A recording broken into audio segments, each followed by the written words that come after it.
We most certainly have not been inspiring, but we have managed to top the group. It was yet another agonising, sweaty, congested mess of a performance from England, but the good news is England are top of Group C. What we're going to do in this video is rank every England player's performance in a game where we basically tried everything. We had Conor Gallagher in midfield in the first half. We had Kobbie Mainoo in midfield in the second half. We had Bukayo Saka taken off. We had Cole Palmer brought on. We had Trent Alexander-Arnold brought on at right back. And we even had this weird thing called a winger in the position of a winger in the form of Anthony Gordon for the glorious 90 seconds that it lasted. But with all of that in mind, it's important that we go through and meticulously and fairly rank every single player's performance in the England shirt last night. We will start with Jordan Pickford. Now, something is infuriating me about Jordan Pickford. I love him. I think he's a very good goalkeeper. I'm very happy with his performances. But when we take a kick-off, why do we kick the ball all the way back to him, only for him to kick it long, and we ultimately lose possession? Like, surely it's time to work on a new kick-off plan. This isn't working. But when marking him and coming up with a scoreline for his performance, it's very difficult because he basically had nothing to do. I thought you could see that he wanted to play shorter passes. This long ball thing hasn't really worked, and you could see that he was trying to dictate the play from the back. There was that moment from Sesko as well, which he held well. Overall, he did his job. Not too inspiring, not too much happened. I'm giving Jordan Pickford a 6 out of 10. Next up, Kyle Walker. I don't think he overlapped enough. I didn't see as much from him as I would want to see. But he certainly did his job, and you could see that Slovenia were focusing on England's left side. They identified England's left side as a vulnerable side, and they basically left Kyle Walker alone. With that in mind, Kyle Walker did his job. He could have offered a little bit more in an attacking sense, but from a defensive side, he was absolutely fine. I just wish he could utilise his pace a little bit more, overlap a little bit more, and just be more of a threat to the opposition in an attacking sense. But first and foremost, Kyle Walker is a defender. He did that admirably. I'm giving him a 6 out of 10. John Stones. I thought he was going to score. He had that one cleared off the line, didn't he? I thought that he played very well. Good distribution. There was that moment where he let the ball bobble under his foot, which was a microcosm of how England played in that first half. But overall, John Stones is one of our better players. He is doing his job admirably. I'm giving him a 6 out of 10 as well. Now, Mark Guehi has undoubtedly been England's player of the tournament so far, but the performance that we saw in the first two games wasn't evident in the third game against Slovenia. By no means am I suggesting that he was bad. By no means am I suggesting that he was culpable for any of the major problems that England faced, which were few and far between. I'm just saying that the level that he reached in those first two games wasn't repeated in this fixture. I'm just saying that he didn't look quite so composed. He was booked, wasn't he, for pulling down Sporer. There were a few minor errors, but overall, Mark Guehi has been a sensation this tournament. I'm giving him a 6 out of 10. Next up, Kieran Trippier. Now, Kieran Trippier is driving me mad. Now, I know a lot of this isn't his fault. I know that he is a right back playing at left back. I know that he is a right back who was chronically out of form all season and yet has still been selected. Not only has he been selected, he's been selected to play out of position. How can you possibly select a player who has been so woeful all season and then you select him and you play him out of position? He was an average right back last season. He was a problem for Newcastle at right back. And yet we've selected him off the back of that woeful form and we've played him out of position. So I know when I talk about Kieran Trippier, a lot of this isn't his fault. But I can only play the cards I'm dealt. I can only say what I see. And Kieran Trippier is a massive problem for England. Kieran Trippier is the Achilles heel for England. Kieran Trippier is causing all sorts of problems to this England team. First and foremost, Kieran Trippier is the most predictable footballer that I have ever seen. He doesn't even pretend to go on the outside. He doesn't even fake to use his left foot. He doesn't even feint or shimmy or drop the eyes or drop the shoulder. He doesn't do anything. He literally picks the ball up and cuts inside. What that does, it immediately makes the pitch incredibly small because in front of Kieran Trippier you have Phil Foden, whose natural inclination is to drift inside. So Kieran Trippier picks the ball up, won't overlap, goes inside. Phil Foden has already drifted inside. The pitch is 70%. We aren't using the full pitch. We're using at best 70% of the pitch because our two left-sided players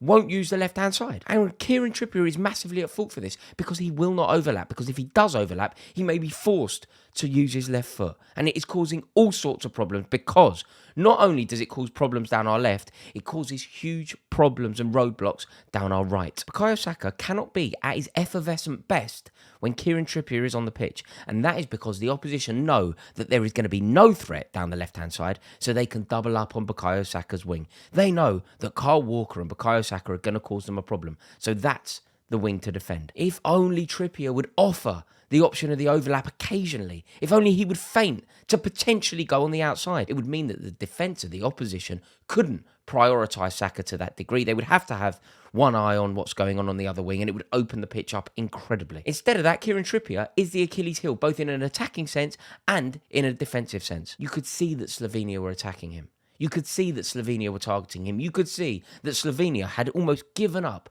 on getting any change out of Kyle Walker, and they were focusing on making sure that they exploit the weakness that is Kieran Trippier. And he had to play 70 minutes on a yellow card. Basically, with Kieran Trippier in the team, there is a ceiling that we can reach. And I don't know what the answer is. I think it was foolish to not take a left-sided player. I think it was foolish to actually take an injured Luke Shaw. And if we are going to take a Newcastle left-sided player, take Livramento. He played really well for Newcastle in the Champions League. This left side is a massive problem because Kieran Trippier is not the answer. He is causing us so many problems. And I know it's not his fault, but they're the facts. I'm giving Kieran Trippier a generous 4 out of 10. Next up is Conor Gallagher. Now, Conor Gallagher represents the only change to the personnel that Gareth Southgate has made in the first 3 games of this tournament. And it really didn't work. You know, the guarantee that you get from Conor Gallagher is energy, and he certainly brought that. He energised the midfield. But his ball distribution was so poor. You know, he came into the side for Trent Alexander-Arnold, which is chalk and cheese in terms of what they bring to the team. And I think that may have weighed on his shoulders because he was so careless in possession. It was so frustrating to watch because I love Conor Gallagher, but he was so careless, constantly giving the ball away, constantly playing the wrong pass, constantly playing teammates into trouble, and constantly overhitting passes. It was so frustrating to watch. I also felt like there were a few moments towards the end of that first half where he was hiding from the ball. I think he knew that it wasn't going his way, and he knows that his asset, his major strength, is what he offers off the ball. Against Slovenia, we were never off the ball. It was the wrong game to utilise Conor Gallagher in. Conor Gallagher is one of the best pressers in the team. Conor Gallagher is a fantastic player and a great weapon to utilise when you don't have the ball. Slovenia didn't want the ball. They put 11 men behind. They knew that a draw was going to see them through. So they didn't try and attack us. Not a game for Conor Gallagher at all. But like I say, there was a moment where he was hiding from the ball. He didn't want to be involved in the passages of play. He didn't want to be linking up play from the midfield. And ultimately, he was rightfully hooked at halftime. It's a shame. It was the wrong game to play him in. Totally the wrong game to play him in. I have no choice but to give him a 4 out of 10. Declan Rice. Now, I think Declan Rice had a good game. I think Declan Rice had his best game for England at this tournament so far. But a lot of people seem to disagree with me. I thought that he played so much further up the pitch, which is where we want him. He was winning the ball back on the edge of the Slovenia area. He was winning the ball back in really dangerous places. And if we can get Declan Rice dictating the play from the final third, winning the ball back where it most matters, England are in with a chance because at that particular skill, he is sensational. And him camping that far forward is a good sign, a statement of intent, and a sign of things to come, I hope. There was a stability and a calmness to Declan Rice's game. I think he really enjoyed playing with Kobbie Mainoo in the second half. When he surged forward and blazed it wide, I was optimistic there. He needs to add more to his game in that sense. There needs to be more of a goal threat from Declan Rice. But overall, I thought it was a very good game from him. I was impressed with him. And if he can link up with Kobbie Mainoo the way that he did at various points yesterday, we have a chance. I'm giving Declan Rice a 7 out of 10. Bukayo Saka's disallowed goal. I thought that was such a wonderful moment. It was a gorgeous move. And ultimately, it was ruled out because there was a Rizla paper offside on the build-up. A heartbreaker. If only Phil Foden didn't stray offside, Bukayo Saka would have scored one of the most glorious goals of the tournament so far. To be totally frank with regard to Bukayo Saka, I think he looks knackered. I thought he was England's best player in the first half. I think he was our biggest threat in the first half, but he waned. It looked like he was fatigued. It looked like he was tired. And I don't know if Gareth Southgate is going to have to think about that. Nurture and preserve Bukayo Saka. Because obviously, fit, he's a first name on the team sheet. But we've got to be careful because we need him to burn bright. And I feel like he may be burning out. And when Cole Palmer came on, Cole Palmer looked fantastic. So I wonder if there is a conversation, not about dropping Bukayo Saka, but about rotating him, resting him, preserving him, nurturing him for the duration of this tournament. I'm going to give Bukayo Saka a 6 out of 10, but this is the point where I really do ask you for your help.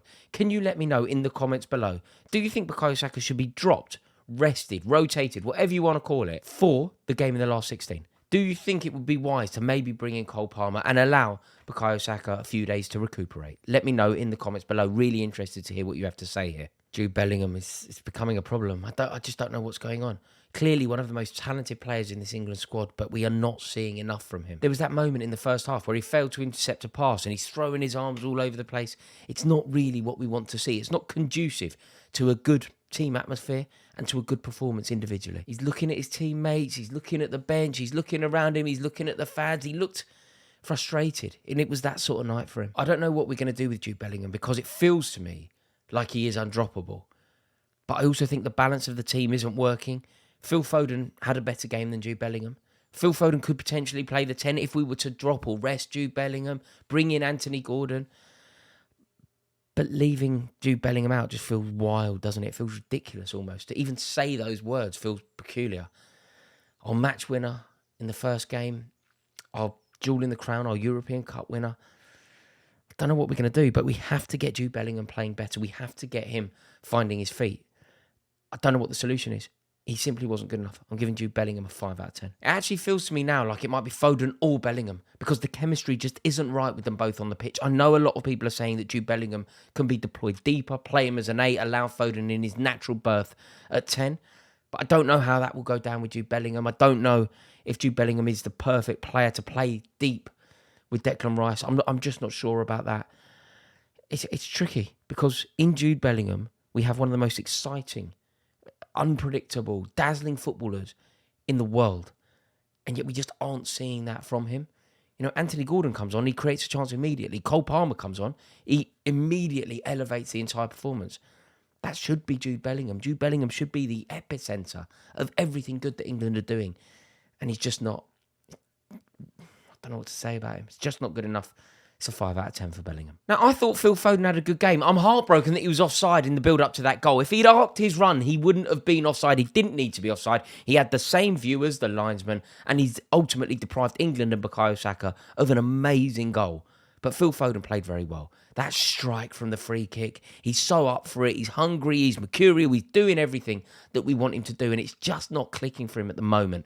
But I do believe that it will. He was constantly drifting in from the left. He caused more problems to Slovenia than any other individual. I think he's done enough to get a chance as a number 10. We've seen enough from Phil Foden to suggest that he is ready to be given the chance that is currently occupied by Jude Bellingham. I want to see that change. Phil Foden gets a 7 out of 10 for me. I'm giving Kane a 5. It's just not happening. I think his touch looks a bit heavy. I know that he came so close to scoring, but it's just not good enough from Harry Kane. I've been such an ardent backer of Harry Kane. I've constantly fought his corner. I think he's a sensational footballer, but we aren't seeing that, and he does desperately need to step it up. Off the back of the season that he's had for Bayern Munich, we should be seeing something spectacular from him in Germany, and we're just not. He looks laboured, heavy, unhappy, sweaty, a bit unfit. It's as if the weather is having an impact on his performance. He just looks so flat, and we desperately need to see more from him. He is our talisman. He is the best player in the team, and he must shine. It's a 5 out of 10 for Harry Kane. Something needs to change here. Now the substitutes. Now we can get excited. Now we can feel inspired. Now we can feel invigorated. Now we can talk football and how England are going to win this tournament because we have Kobbie Mainoo. What a player. The difference between Mainoo and Gallagher. It was there for all to see. And it's the difference between playing a footballer who wants the ball compared to a footballer who doesn't want the ball. Now, look, we all understand the game. We all understand playing that midfield berth. There are times when having a player whose major asset isn't being on the ball is important. A player that can win you the ball, an engine, a driving force, a metronome. Those kind of players in midfield are very important. But against Slovenia, in a game where they don't even need to come out and try and win the game, of course you're going to need players on the pitch who want the ball at their feet. A midfielder who wants the ball, compared to Conor Gallagher, a midfielder who doesn't really want the ball. And Kobbie Mainoo is a third midfield partner for Declan Rice so far this tournament, the third midfield partner for Rice in 3 games. And he is far and away the best. Blitzed the contribution of Gallagher out the water, blitzed the contribution of Trent Alexander-Arnold out the water, and Kobbie Mainoo must start in the next game in the last 16. Kobbie Mainoo is just so composed. He wants the ball, he protects it, he looks after it, he preserves it, he recycles it, and he wants it again. Love the bloke. I'm giving Kobbie Mainoo an 8 out of 10. Cole Palmer. This man is just unreal, isn't he? He's gone from sitting on Man City's bench, never scoring a Premier League goal, to scoring 20 goals for Chelsea. Suddenly, he's playing for England. He's thrown in the deep end at Chelsea. He's forced to carry a club, to carry an institution the size of Chelsea on his shoulders when the ceiling is crumbling. Everything's going wrong around him. And what does? He He turns up every single week and becomes the jewel in the crown of our team. Suddenly, a year later, he's thrown into the England game, into the England setup at a tournament, and he looks again so polished and so at home, even in international football. An outrageously brilliant performance from him. Created chances, played intelligent passes, played the right pass with the right weight on the pass. And look, he had a chance towards the end of the game. I think it was a very difficult chance, but I think he would think he could do better with it. But overall, Cole Palmer has already proved that there is room for him in this team. Cole Palmer also gets an 8 out of 10, and I want to see him start. Trent Alexander-Arnold came on at right back. Now, this is something that I'm up for. Trent Alexander-Arnold playing right back is a good move if it means Kyle Walker moves to left back. Basically, do something that means Kieran Trippier isn't on the pitch. Do something that means that, like, imagine Frimpong running at Kieran Trippier. Get Trent Alexander-Arnold on the right. Suddenly one of our best and most creative players is on the pitch. Everything changes. Trent Alexander-Arnold coming on, I think he did well. 6 out of 10. And Anthony Gordon on for 90 seconds or whatever it was, but did create a chance. He gets a 7 out of 10. Overall, they're my rankings. Do me a favour, comment below. Let me know what you think. Do you think I've been too harsh? What do you think of the substitution suggestions that I've made? And do you think that we should see Phil Foden playing at number 10? Let me know in the comments below. In a bit.